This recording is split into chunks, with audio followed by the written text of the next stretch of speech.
So as you've probably heard by now, the Nation of Islam does not want Caucasian people meddling in their business. They just don't trust Caucasian people. They don't want Caucasian people at their events, participating in decisions of their next courses of action and things like that. And they gave a speech about how basically for the past 400 years, Caucasians have ritualistically abused, enslaved, and demeaned the black man, so it's unsurprising they make this move. It's for their own survival at this point because time after time after time, they've been stabbed in the back. So I can't say I blame them for this action. I can't say I blame them for this mentality because when you get right down to it, 90% of all moderators are white. In fact, probably more than 90%. 99.99999%. It's that bad.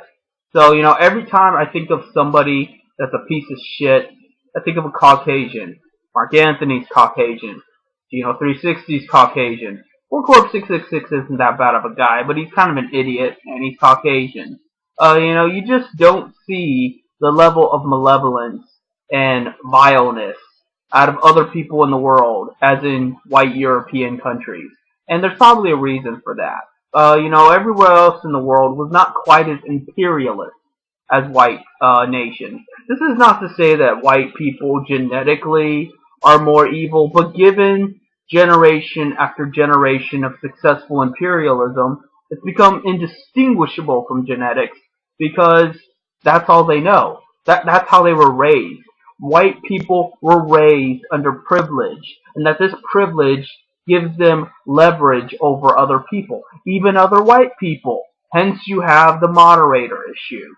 So, you can't trust white people with a revolution.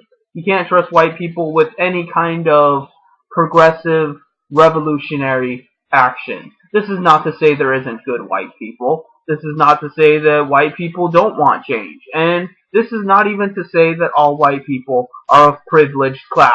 Look at me. But the point is that at the end of the day, when you live in a first world nation, when you live in a very privileged environment, you are probably going to inherit some of those privileged mentalities. And they're going to carry on in your daily life, and you're going to ruin other people's good time. You're going to mistreat them, you're going to abuse them, and you may not even be aware of it. That's just the simple reality of the matter. The fact of the matter is that moderators feel entitled to pushing people around, to bullying them, to oppressing them, raping them. And where do they get that mentality? At the end of the day, where do you put the blame for the mentality of moderators? Do you put it on their shitty parents? I'm sure on some level. Maybe they're just bad people. I'm sure that's another equation to the matter. But there has to be something more to it. It can't simply be they're bad people. There's lots of bad people that aren't moderators. It can't simply be they've had shitty parents. There are lots of people that have had shitty parents. It comes back to that disposition for white privilege. That's all I have to say.